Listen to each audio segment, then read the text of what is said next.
Hello, good morning. Medyo malas ako ngayong umagang ito Okay rin naman kasi pagkagising ko kanina, meron na tayong deliver. Meron akong sinagot na inquiries at magpapadeliver din agad-agad ngayong umagang ito. Ngayong oras na ito ay 5:20 AM. Yun nga, magpapadeliver nga ng 5:30 so kailangan ko agad na pumunta ng pwesto para mag-pick up ng chairs, 50 na chairs at saka 50 na cover. Pero yun nga, medyo sumablay yung ating biyahe ngayon. Kanina, hindi ko napansin yung isang sasakyan na nakaparada doon sa may amin. Nalaglag kasi yung chair cover dito sa may front seats. Nung pagkuha ko, hindi ko napansin nakaparada. Nasalpok ko yung puwitan ng sasakyan.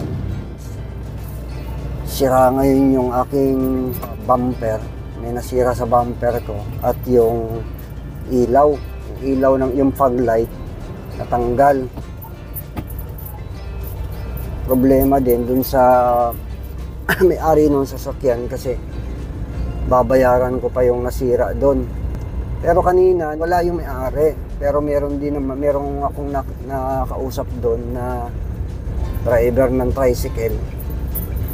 Binigay ko na lang yung info ko, ID ko, license ID ko. Sinabi ko yung details ko, yung address ko. Iniwanan ko na kasi kailangan ko i-deliver tong 50 chairs. Buti, malapit lang naman. Pero walang problema dito sa sasakyan ko kasi naka-insured naman siya. Pero yun nga lang, magbabayad ako doon sa nabangga ko. Okay na sana, maganda yung biyahe. Kasi pagbukas ko ng messenger, ayun, meron agad tayong deliver ngayon. Pero yun nga, bunga ng kamalian ko, katangahan din. Nadali ko pa yung nakaparada na sasakyan. Nakaparada na nga lang. Nasalpok ko pa. Ay nako. Papunta ako ngayon dito sa may isang events place dito. Malapit lang sa amin. Ayan, papasok na tayo dito. Ayan, nandito na tayo sa events place sa may Isla Palma. Si-set up na siguro yung mga caterer dito. Meron palang event dito ng parang singing competition. Nakakatawa lang tong event nila kasi yung makakakuha ka ng idea kung paano kung paggawa ng backdrop. Simpleng backdrop lang.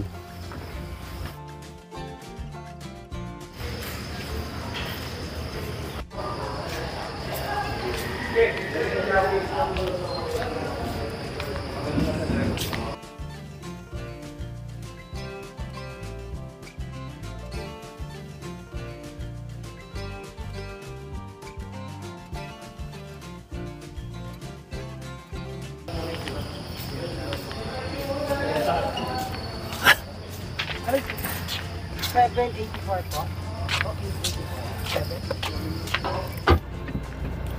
Paalis na tayo rito sa diniliberan natin. So, pala sila? Singing competition. Ang pinaka-judge yata sila yung Constantino. Pauwi na tayo.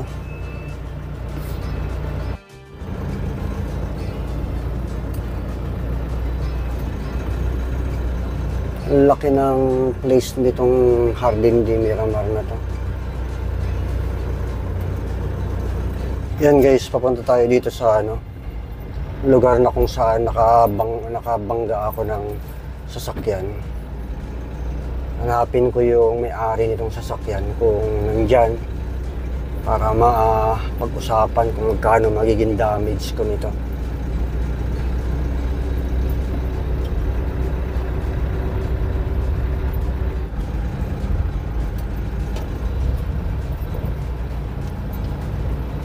Wala pa yung may-ari. Wala pa yung may-ari ng sasakyan. Lang.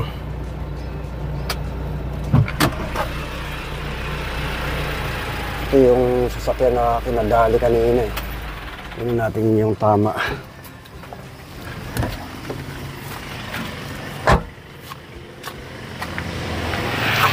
Ito yung tama ko. Ito yung damage. Ito yung sa kanya. Ayan. Tao po. Oo. Opo. Salubok. Ano lang ito ba? Kausapin ko yung guardian dito sa ginagawang mga bahay dito.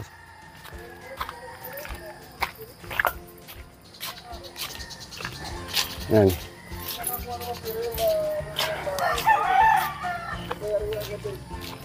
Ha? Tao po. Tao po. Ano po? Ha? Hindi, kausapin natin yung guardia.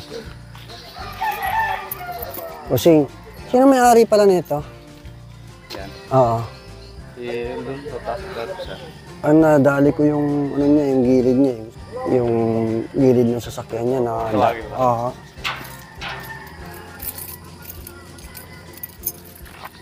Merong lumabas na tao. Taga rito rin pala yung may-ari ng sasakyan. Bayarin na naman to.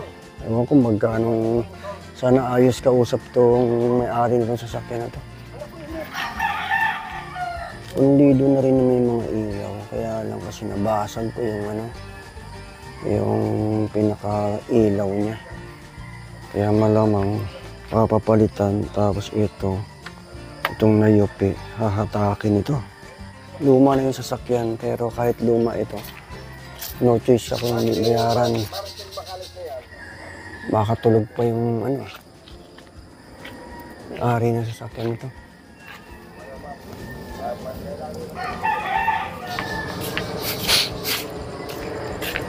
Picturean ko para meron akong ipapakita sa insurance. Naging damage.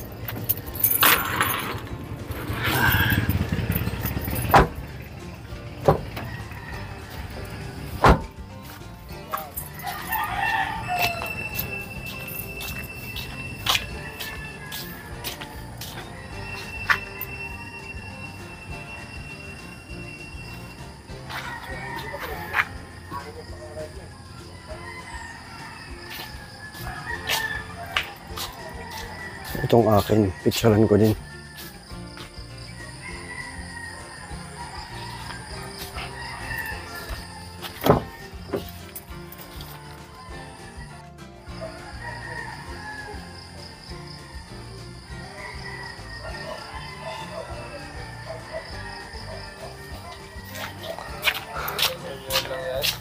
Kaninang madaling araw, sir. Inyo to? Inyo. Magkano kaya ako pagka pinaano to? Pina-repair tong damage ito?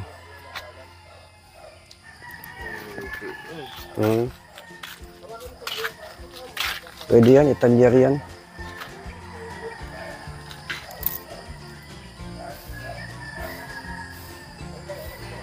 Tsaka ito siguro, palitan. Oo, buo yan. Kaninang ano, wala naman tao dito kaninang madaling araw. Kaya pinagpa-picture ako dun sa bumabiyahe ng tricycle. Sage? Ayun.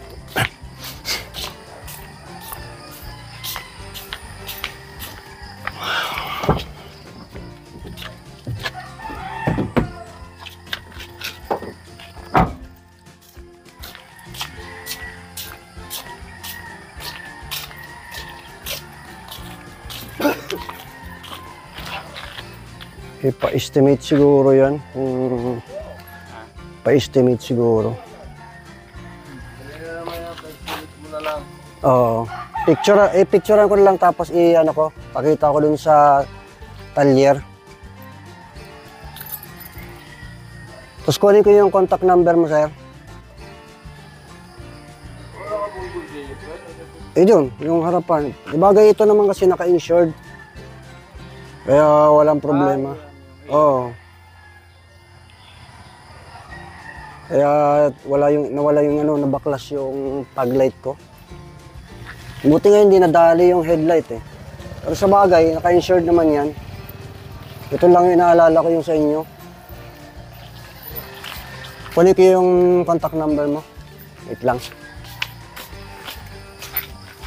Para maipa-estimate natin yung damage. Ito lang ako.